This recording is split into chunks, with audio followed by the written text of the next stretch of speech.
So again,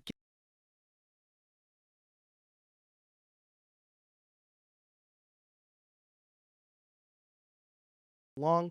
So I've created a redirect. You can go to creatorcourses.com/go/tunein. You should see that on the screen now. And that'll take you to this URL.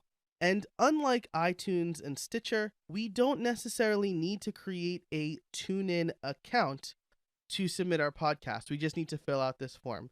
So we're going to go ahead and do that now. You'll notice after language, the other fields are not required, but they are probably helpful.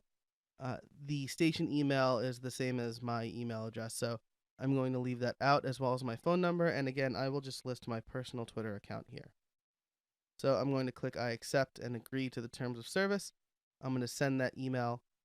And now it is in TuneIn's hands. Once again, they will review the podcast to make sure everything is good, and they will email us.